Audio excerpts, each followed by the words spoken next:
Bismillahirrahmanirrahim. Assalamu alaikum. I'm your host Mariam Shabir and you're watching program Follow Up. Today we will talk about data and evidence and research, of course, and we have with us Dr. Arnaldo Pellini, who is a research associate at ODI. ODI is an institute in UK. Thank you very much, Dr. Arnaldo, for your time. I'll first begin with the importance of data that why and evidence, of course. To begin with, I just want to know for the viewers that why is it necessary to use evidence in policy making? Thank you very much for having me here. So the use of evidence, or maybe in more broader sense of knowledge to inform policy making, in my opinion, is really a key element of the policy making process, of governance processes, but also of the democratic process of engaging and making policies and decisions about problems that affect citizens in a country, more democratic. Because bringing evidence in the form, for example, of data or analysis of information or public perception and opinions allows the decision maker to, number one, understand what the problem or the problems are, or how citizens perceive those problems.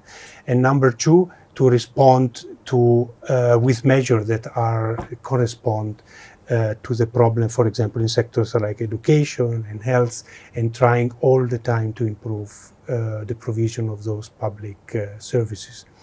Now, evidence, one thing that I want to add to this is evidence can be in different forms. So research is often a key source of evidence, and it usually presented to policymakers or parliament by think tanks, by universities, but also by program and projects, here also in Pakistan implemented maybe by development partners.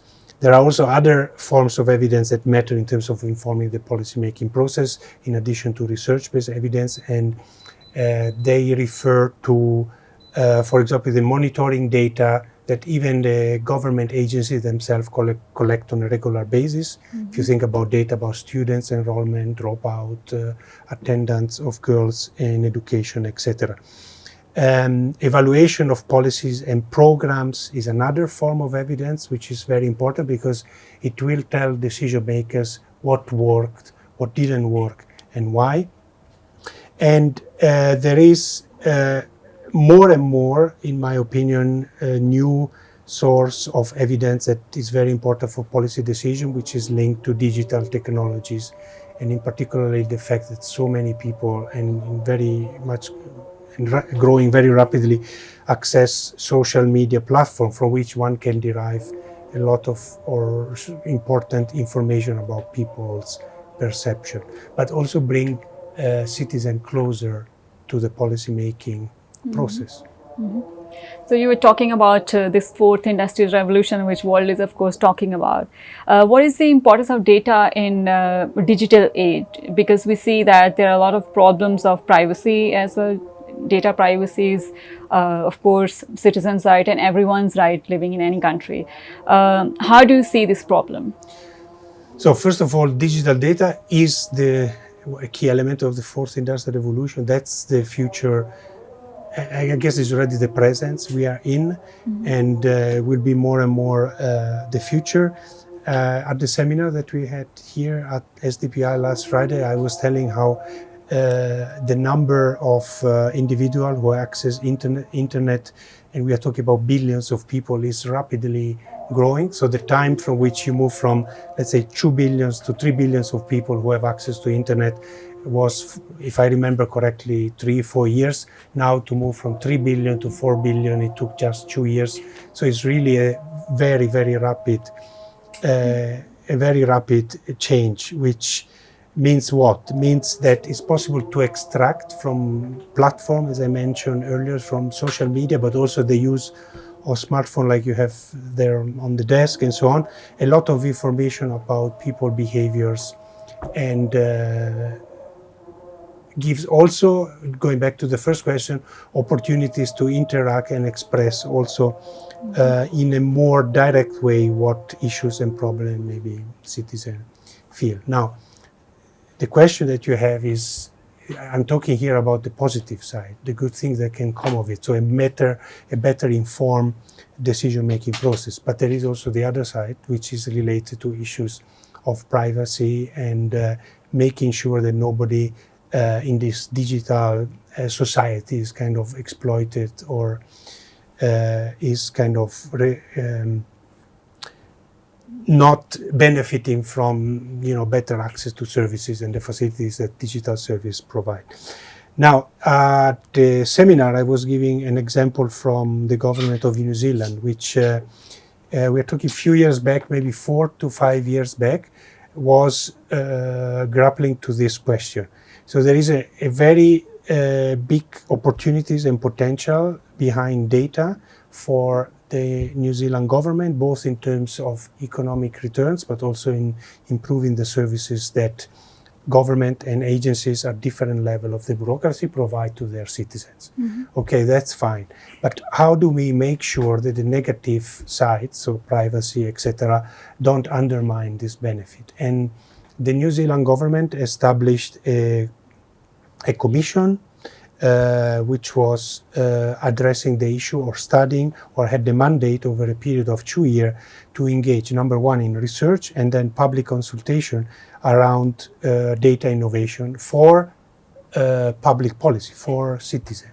Mm-hmm. And the task for this commission, which involved academicians, members of civil society, representatives from ethnic group, as well as policymakers and the private sector, was to come up with principles that was agreed from a broad range of social actors in the society, principles that would underpin the policies that then the government would design to try to get the most out of data innovation and big data and minimize the risk. Just two of these principles as an example that emerged from that work is that the benefit from data innovation have to be pervasive in the society. So they have to reach all segments of society, not benefit few elite or representative of the elite, maybe in the business sector and so on. So also more marginalized community and poorer community in the society have to benefit from the improvement in the services, cannot be limited to one segment of the society. Another principle that emerged from the work of the forum in New Zealand was about transparency. Citizens have the right to know who collects data about them, how these data and where are they stored, and how they will be used to, for example, through analysis or various forms of data analytics to inform policy decisions. Mm-hmm. So it needs to be very clear what this process is. And in addition to this, citizens have to have an option to opt out if for whatever reason they feel that they don't want their data or data that points to them to be included in, if you want, in these databases that are created through data innovation. And I think is an example.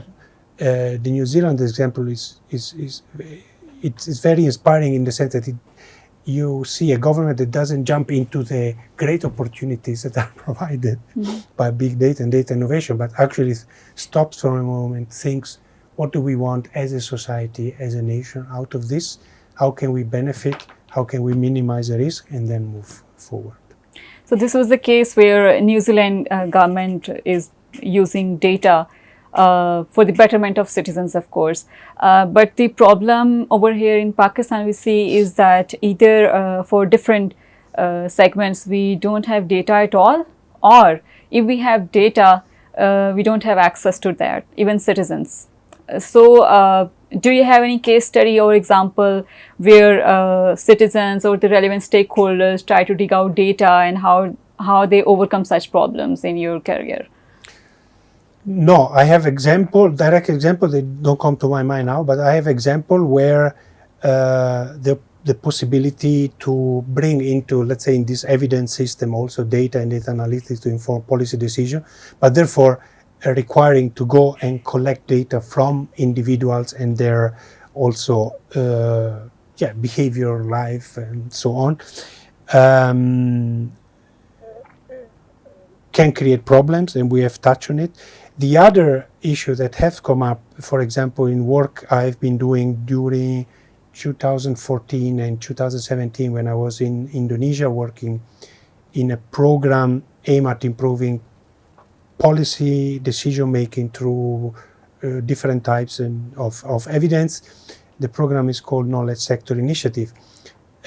One issue that we came across as a program, but also in collaboration with other programs, was about the need to open up databases that emerge from individual ministries, maybe collecting information and data, also digital data, in their respective sector, open up it to the community of researchers and analysts and also civil society representatives, because they could then, conduct their own research, have their own inquiry and questions to the data sets, and then emerge with findings that could, in some cases, challenges also what the government was finding or presenting as evidence. So I'm kind of coming up with this example because there is one issue more general than data innovation and data analytics, but to the use of more and better evidence in policy process, which is the more evidence you have and you make available also to representative of civil society or research community, etc., to produce, the more complicated the policy making process becomes. Because inevitably you end up in a situation where there is contestation about findings. So for example, what's the percentage of poor people in one province in a country? Official data from National Statistics Office says X. An NGO comes in, or a research institute or a think tank, and says, actually we found a different percentage. And you have then you should have a discussion about where did you get your data, how do you analyze, where are the sources for conducting the analysis and the data sets, etc. Was it a survey, was it a sample, etc. And it makes decision making more complicated, but in my opinion, it makes it also more democratic. Mm-hmm. So how do you see this evidence uptake by the civil servant? Is it really helps in improve policy making process, or does it has nothing to do with policy making at all? So evidence and the different types of evidence that I mentioned earlier are one element of the policy making or policy decision making process. And policies are usually defined also by a certain agenda that a government which has been elected and has therefore a mandate from citizens has, and policies have to align with that broad strategy or mandate, right? Mm-hmm. Which of course reflect political ideologies. So the typical distinction is between government who are more pro-business, small state, and reducing maybe the amount of budget that goes into public service, versus government that are more oriented to welfare, so they are more inclined to spend more and tax more businesses. So this is the usual distinction or duopoly. There are also many things or distinct or possibilities in between these two areas. So evidence then is one element that informs decision, but there is of course this political ideology that of course frame a lot of the policy discussion. So we shouldn't think that policy decisions first of all can be only evidence based, and second that evidence is very important. However, evidence can inform the agenda setting of policies in a certain area, i.e. education, health, or we were talking this morning public financial management, through evidence that is more about what are the problems, right? And they can come from various parts of the society. And the uptake there is about policymakers that take on board some of the findings and so on and draft then some policies. Now, policies have then to become action, right? And it means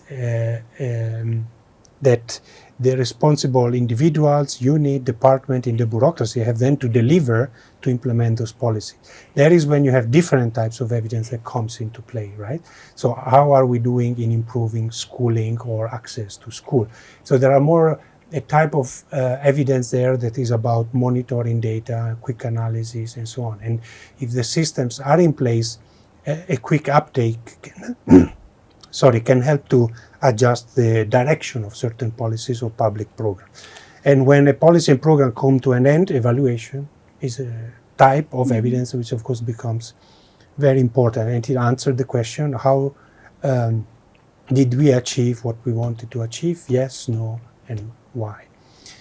All this, let's say the evidence that is at these different stages of the policy cycle require an intent, an intention, and a commitment by a government to fund, the generation of evidence, provide funding to organizations inside the government as well as outside the government that can actually produce that knowledge and then use it. Now, the fact that you produce evidence doesn't automatically mean that you will use it.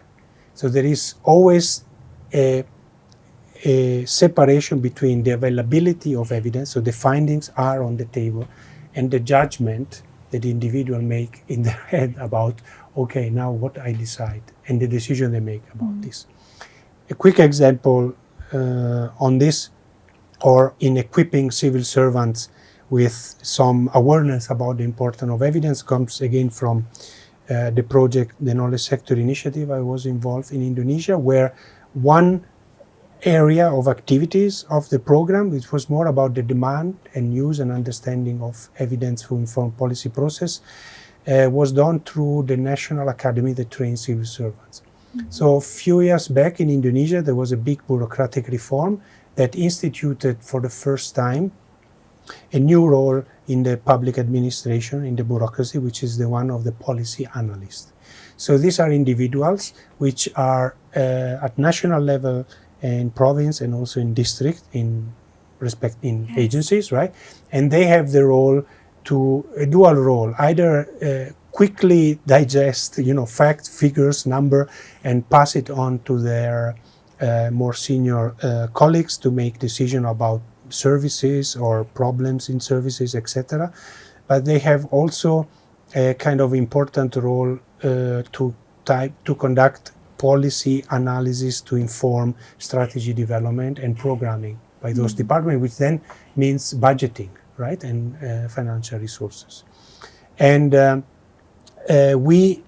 program, tested the development of a curriculum which was specific about the demand and use and also production of evidence relevant for policy analysis.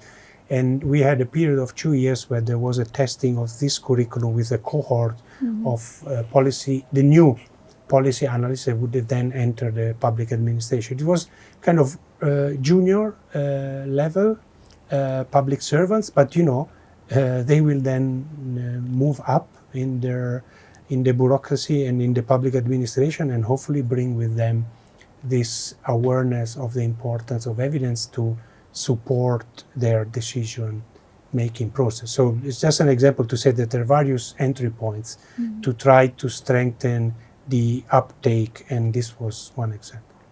Thank you very much, Dr. Arnaldo Pellini, for elaborating in detail about the importance of evidence and, of course, data generation into policy making. And that is, of course, at the end very beneficial for the citizens of any country, for development of any society. In next program, we'll come up with another issue. Till then, stay tuned. Goodbye.